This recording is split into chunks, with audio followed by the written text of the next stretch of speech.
Another question is coming up in the media now, whether the killing was lawful, because the latest reports are reflecting that Osama Bin Laden was not armed, but he was killed. So whether it was lawful or not, the U.S. Attorney General already spoke about that.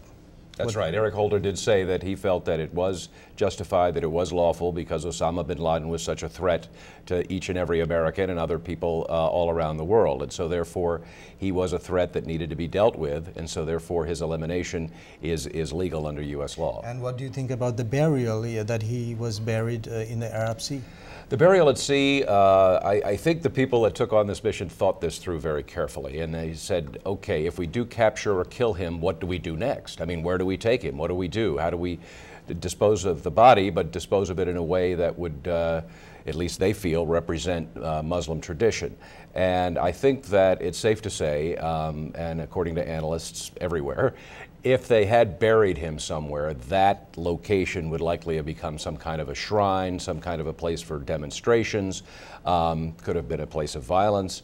And so the decision was made to bury him at sea after there was ritual cleansing and other Muslim things that were taken into consideration that were important for the burial. But at least by burying him at sea, there is now no physical location. Although my guess is in Abbottabad, this mansion is going to become quite a place people want to see. Arshad Mahmud. আমার যেটা মনে হচ্ছে যে যুক্তরাষ্ট্রের সরকারই এখন একটা কন্ট্রোভার্সির জন্ম দিয়েছে এটা নিয়ে। তার কারণ আপনারা খেয়াল করে থাকবেন যে জন ব্রেনান, যে counter terrorism adviser to president Obama, তিনি প্রথমেই বলেছেন যে সে রেজিস্ট করার চেষ্টা করেছিল, সে আর্মড, মানে তার হাতে অস্ত্র ছিল, এবং তার স্ত্রীকে সে হিউম্যান শিল্ড হিসেবে ব্যবহার করার চেষ্টা করেছে। তারপর দিনই white house press secretary J Carney, যেটাকে আমরা মানে অফিসিয়াল ভার্সন হিসেবে ধরব, সে বলছে যে না, এটার একটাও ঠিক না, তার কোনো অস্ত্র ছিল না, সে রেজিস্ট করেনি কোনোভাবেই, এবং তার স্ত্রীকেও সে সামনে দেয়নি যে তাকে ঠেকানোর জন্য। এতে প্রমাণ হয় যে যখন তোমাদের এতটা সুযোগ ছিল এতগুলো, যে কোনো রকম বাধা আসেনি তার থেকে, তুমি তাকে মানে জীবিত অবস্থায় ধরতে পারলে না কেন, কেমন তাকে মারতে হলো কেন, এই প্রশ্নগুলোর জন্ম দেবে এখন আর কি। এবং সেই জন্যই মানুষের মনে নানান সন্দেহ দেখা দিচ্ছে মানুষ। তবে আমার ব্যক্তিগত ধারণা যে সে নিহত হয়েছে, তার কারণ তার স্ত্রী বেঁচে আছে এখনও। স্ত্রী যদি বেঁচে না থাকতো সেটা একটা প্রশ্নের জন্ম। যেহেতু ওর স্ত্রী বেঁচে আছে এবং সে নিজেই বলেছে এবং তার ডিএনএ পরীক্ষা করেছে, অতএব সে ব্যাপারে কোনো সন্দেহ নেই। কিন্তু সন্দেহটা হচ্ছে যে কেন আমেরিকা তাকে মানে হত্যা করতে হলো কেন আর কি, যেহেতু তাকে তো জীবিত অবস্থায় ধরার একটা সুযোগ ছিল, সেটা করলো না কেন? Meredith, you have been to Pakistan many times, and you were based in Pakistan, Islamabad, yes, as the bureau chief in 97, 98, and you have been there many times after that. Yes. So with your knowledge of Pakistan, do you think that the strain that has been now created between Pakistan and U.S. relationship, what do you think of that? Well, I think the United States needs Pakistan, and I think Pakistan needs to be an ally of the United States. And so regardless of what strains or concerns or issues that are huge like this that come up, I think in the long run the two countries will maintain a fairly solid relationship. The United States has given Pakistan $40 billion since 9/11, 2001. It's going to continue. I think that level of aid, although some people on Capitol Hill have questioned that, I think overall the leadership thinks that that aid needs to be continued.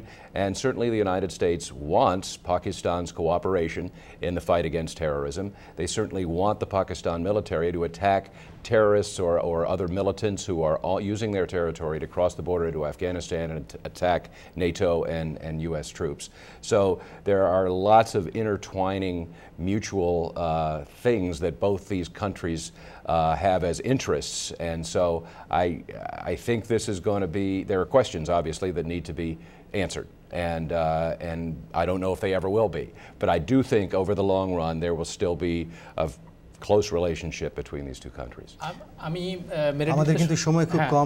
মেরিডিথের সঙ্গে এই ব্যাপারে একমত। তার কারণ যতদিন এরা এই সম্পর্কটা রাখবে তাদের নিজেদের স্বার্থেই, কেমন মেরিডিথ যেটা বলল, আর আফগানিস্তানে যতদিন যুক্তরাষ্ট্রের সৈন্য থাকছে বা যুক্তরাষ্ট্রের অপারেশন সেখানে কন্টিনিউ করবে সেই পর্যন্ত পাকিস্তানকে তাদের দরকার হবেই এবং যেভাবেই হোক তারা এই সম্পর্কটাকে কোনো রকমে হলেও বাঁচিয়ে রাখার চেষ্টা করবে যাতে করে এই তথাকথিত সন্ত্রাসবাদ বিরোধী যে অভিযান সেই অভিযানে পাকিস্তানকে দরকার তাদের এবং পাকিস্তানেরও দরকার যুক্তরাষ্ট্রকে।